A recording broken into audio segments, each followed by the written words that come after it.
This week on Cruisin'. I had my very first one in 1984. I bought it from the original owner, and I've had 23 of them since. Who said you can't have too much of a good thing? I didn't think I'd ever drive a car this size, but I learned. It's not that big. Okay, maybe it is. My wife is like, I'm not going in the other car, I'm going in this one. So we take this one probably more than we do the other one now. Long and luxurious wins out over fast and furious. Plus, on a points judging system, the car is judged against itself. the Buckeye guys give you tips and tricks to getting big points and winning car shows. You know, I always had a dream of this $10,000 Porsche. Dreams really do come true, like this one. Cruisin' from Bearden's in Rocky River starts now.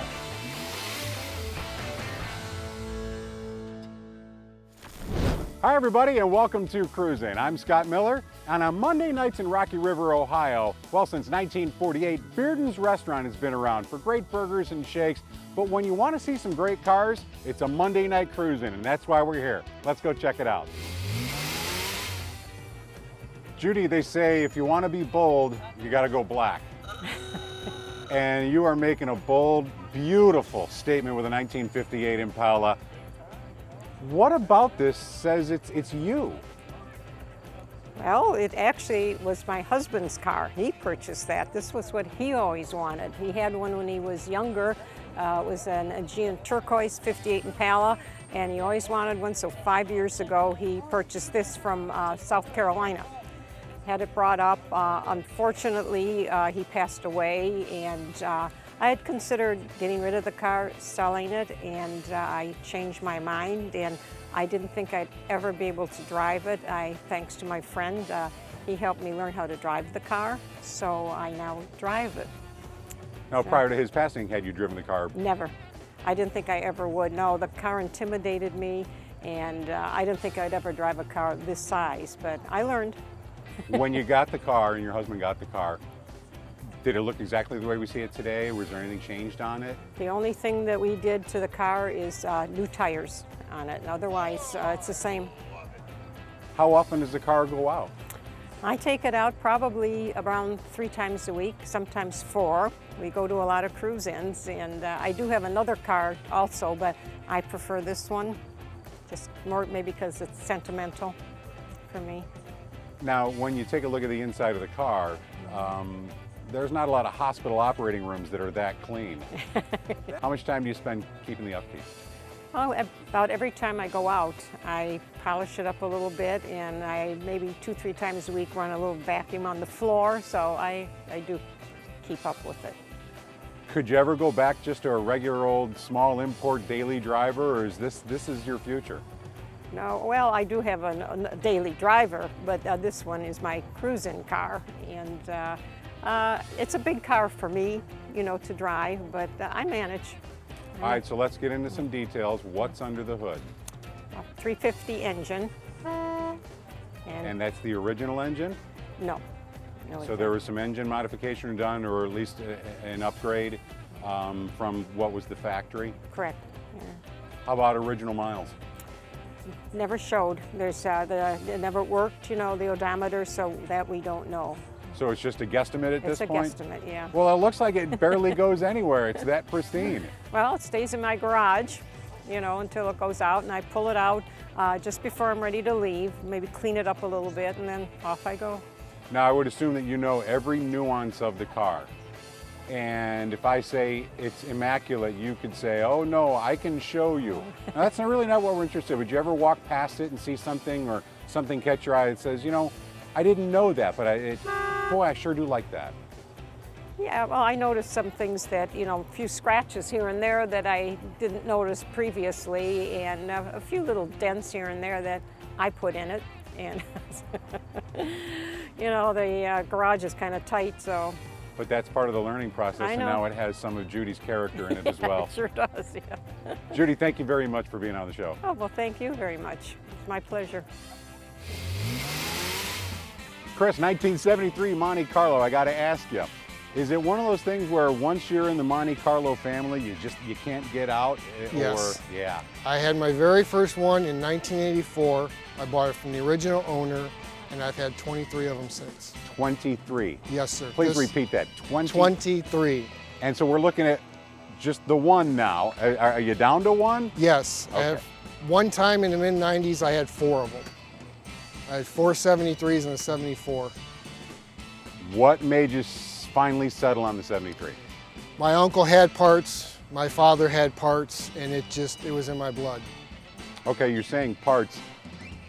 That leads me to believe that the car wasn't completely intact, or the way that we see it today. Where did it start out as? It started off as a second owner California car that was left in somebody's backyard for 6 years. And then I found it, and Howard didn't want to sell it to me because he thought I was going to put it in the roundy rounds in the Smash Up Derby. When I told him I was serious, he called me on a Friday and he says, bring money tomorrow and you might be able to take it home. Right. You don't bring enough, you don't get to take it. Did you bring enough? Yes. So there was no negotiation at that point? No negotiation, I had to have it. There's 2 reasons why I bought it. It's a factory 454 car and it has swivel buckets. The car itself, motor, what have you done to, let's start under the hood. Under the hood is a 454 bored 30 over. I got a little mild cam in it, and I backed up with a 350 turbo with a shift kit and a 342 posi. How long did that process take place? I bought it in 02. I redid the whole car in 03, and then I redid the whole car in 2013. So it was a 10-year process to get it to where it is today. What did the exterior of the car look like? It was original paint, except he left it on ramp stands. So all the water just rolled off the car and went into the trunk, so it ate out the quarters, the bottom of the windows, but other than that, it was a solid California car. Not original color though. No, the original color was black. After 12 years of having it triple black, I just got tired of it. Too hard to keep clean? Yes, and I decided to redo the whole car. Did you have the vision in front of you the whole time? I want a certain stance, this is the color, you know, this is how I want it to go down the road regarding what's under the hood, drivetrain and everything, or did you kind of tweak it as you went along? I tweaked it as I went along. It had full vinyl interior in it and I didn't like it, so this year I redid it in original 73 cloth. And that's about the only thing I really wanted in it 13 years ago, because vinyl just sucks. Do you run with a certain group of guys? I mean, are you going to let a Plymouth slip in there when you guys are out on a Sunday? Or? Our hearts are everywhere. So we got a Ford guy, we got a Plymouth guy, we got a couple Chevy guys. We're not racist. Well, I only ask because you're inked a certain way, and that's Yes, permanent. I am.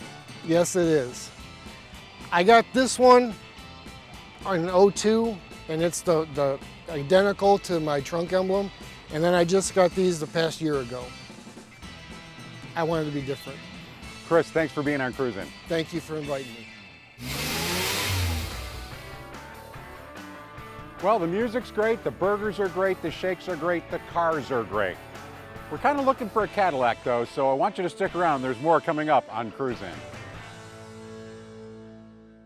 From project to pride and joy, the restoration specialists at Buckeye Classic Car Restoration can make your dreams come true.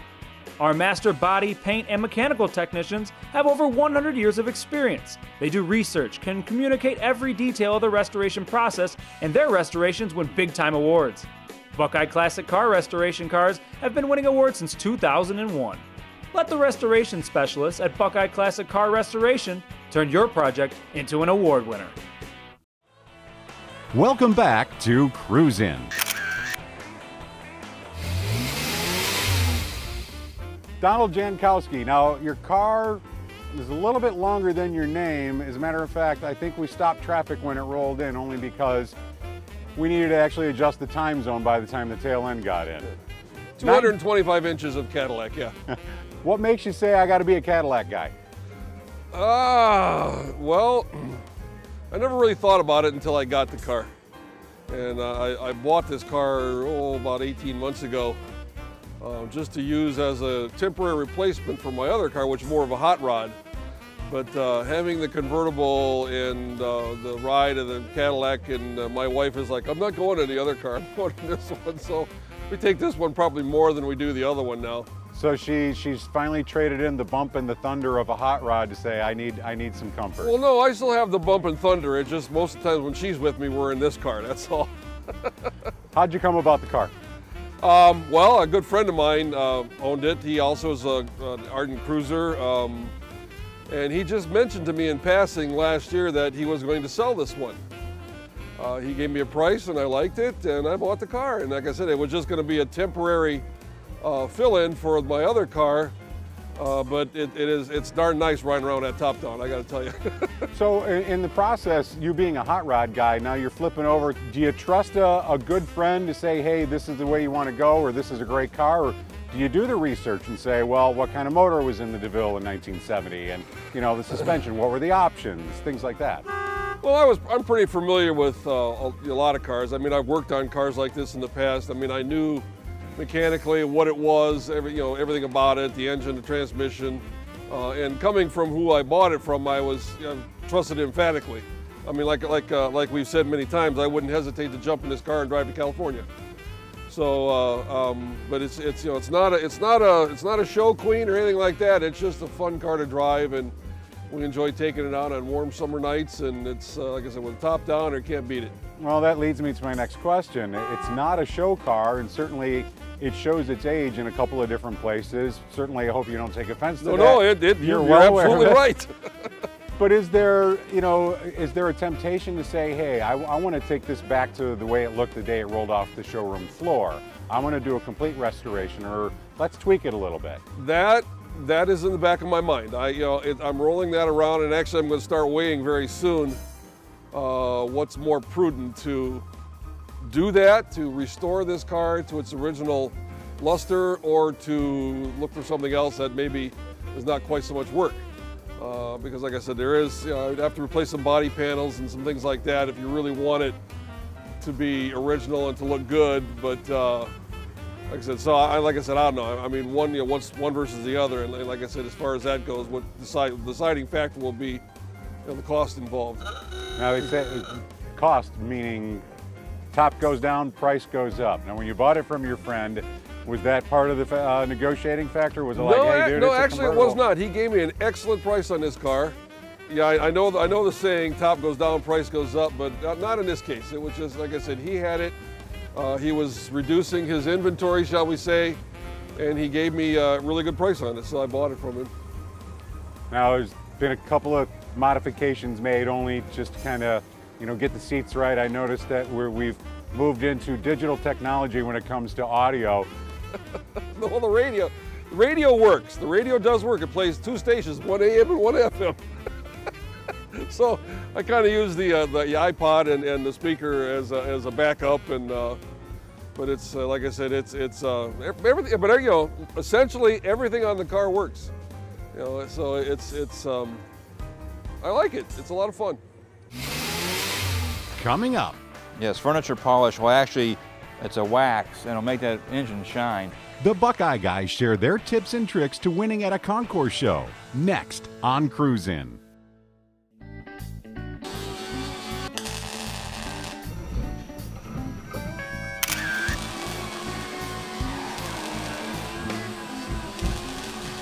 Welcome to Cruising with the Buckeye guys. Today, we're going to look at a car that's going to be judged for points. On a points judging system, the car is judged against itself. Today we have a 68 California Mustang Special, and we're going to show you how to do it. Being with all cars and car clubs, the Mustang Club of America for instance, all high-end cars are judged by a point system. And for Mustangs, for instance, has a 700-point system with their club. This car here is in the concourse driven class, and we'll show you where the points are won or lost and what the judges look for. Number one is cleanliness. Old man, show them about the cleanliness of the engine compartments. What's so important with that? Well, the cleanliness will give you all the detail you can see in the engine compartment.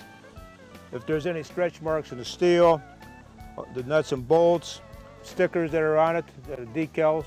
Now, what we use in our cars to clean our car engines is pledge. Yes, furniture polish. Well, actually, it's a wax, and it'll make that engine shine, which a lot of people don't know that. That was told to us 20 years ago by an old Mustang Club of America judge. It keeps the dust away for the entire part of the show, so that's what we use to clean ours. We've told other people about it, and they really use it a lot now. And one thing about the pledges too, you can actually touch up the engine compartment if you had to, if you have a stone chip or something. If you use Armor All or any silicone-based cleaner, all you would get is fish eyes on the repair. As far as the concours judging in the engine compartment here on a Mustang of America car, what they look for is the cleanliness, as we've stated, the detail of the parts, okay? Now with the detail here, what we're seeing the blue air cleaner here, for instance. There is no pitting of the air cleaner. If there was pitting on that, they consider that workmanship. So they'll deduct points for the workmanship. And on that workmanship for the engine compartment, there's probably 200 to 300 points here that you can lose just in the engine compartment. On the bolts here for 68s or 67, 68 Mustangs, they were a zinc finish. So that's what we have is clear zinc on those. The ones on the cow are gold zinc. And the zinc plated bolts, and you have the phosphate ones here. If these are the wrong bolts, or say they're painted on them, they will take 1 point deduction or 2 point deduction depending on the severity of the detail of the bolt. There's also some paint stamps on the sheet metal here that we see that are ink markings where the factory inspection took place. What's happened here, it looks like it was duplicated. The guy that restored this car recreated the stamps. So if you're not sure about it when you're doing your car, if you don't know where it belongs, don't put it on. The judge is always pretty knowledgeable, and if there's a mistake on it, he'll tell you what should be corrected. He may tell you where the markings go if you ask him. There's a lot of helpful hints out there because, once again, as we stated earlier, you're judging your car that you own against a point system. Another key item is the fit and finish and the overall paint of the restoration. Or if it's an original car, you get bonus points depending on how good the quality of the paint is. Now, on the outside of the car here, we're going to look at the gaps and we're going to look at the straightness of the lines on the car and then the level of orange peel in the paint. All concours cars, no matter what year, have to have orange peel in the paint. If you look at a new car at the factory showroom, what's it have? Orange peel. So on this car here, if we look the gaps here, we'll look at them down the line. They all look pretty good, and over here looks pretty good too. They're all consistent, approximately 1/8 of an inch all the way down. Another key tip is when you're judging a concours car, you can tell if the car's been ever wrecked or not in the straightness of the unibody structure by looking from the back corner of the tail light panel forward. Both fenders should run forward. If both fenders run out, the car's out of square and something's wrong with it, and you deduct points based on the panel alignment. On the interior here, what we're going to look for is, we've already looked at this, and they're going to open the door for you so you can show it to you. What we're looking on the interior is cleanliness, dirt, placement of correct bolts and nuts in the dash, the correct steering wheel, correct gas pedals, and the correct seat belts. Another area of judging is the trunk of the car. What we have here is when we're looking at the trunks, we always look for cleanliness and placement of the spare tire, stickers, the correct overspray for the seam sealer, and the mats. The California Special has the Shelby taillight section here. That all looks good and looks really clean. Like Nathan said in the beginning, everybody can do a pretty good paint job. All cars win or lose on the engine compartment or underneath the vehicle. Hopefully everybody at home enjoyed cruising with the Buckeye guys. And now we're done for today. We're going to go out and eat some hot dogs or something. That's right, at the cruise. Going to a cookout at the cruise over here.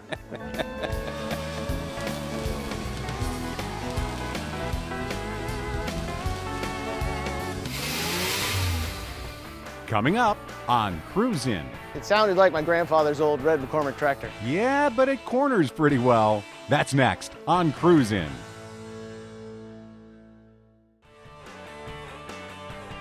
Welcome back to Bearden's Monday Cruise on Cruisin'.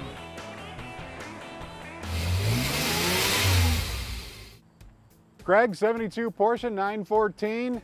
Not a big car, but you're kind of a big guy. What makes you say I gotta have that? You know, I always had a dream of this $10,000 Porsche. And I talked to somebody, 10 years ago, and they said, oh yeah, you might be able to do that. And then when I hit them up later on, a couple years later, they said, what are you, crazy, $10,000 Porsche? So I saw this in the ads, and it was very affordable. I paid about $6,500 for that car and fixed it up a little bit. And now it's my daily go-kart driver for the summertime. What do you have to put into it to get it back on the road? Yeah, it was running well, but like I said, it sounded like my grandfather's old red McCormick tractor. So when I took it home and took it into the shop that was conveniently down the house, or down the street from my house. They were able to fix it up. I had the engine board out, and I gave him a budget, and he was able to fix everything he could fix to keep it in that budget, and it's still affordable. I'm into it about double. So you're not a small guy, 6'1". and you're a former boxer? That's right, I boxed in high school, but that was what now, 25 years ago?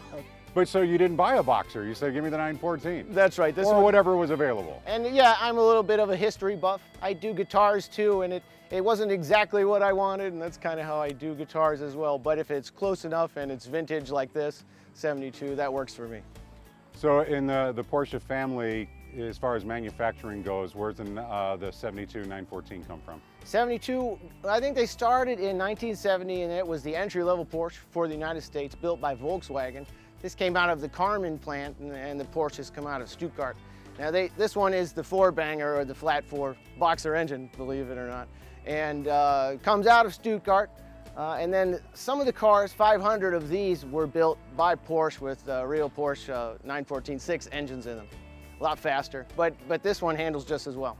Does it still have some of the same cornering characteristics? And I mean, is it all put together that you can turn on a dime on? Oh yeah, it's great in the corners. It's just limited by the abilities of the driving, which is, I get better every day. As far as engine power, there's nothing you want to do to see if you can beef it up? You just like it the way that it is? When I took it in, I thought, the pushrod tubes were leaking. And he said, we're going to have to do a lot of work, and the engine was all over the shop.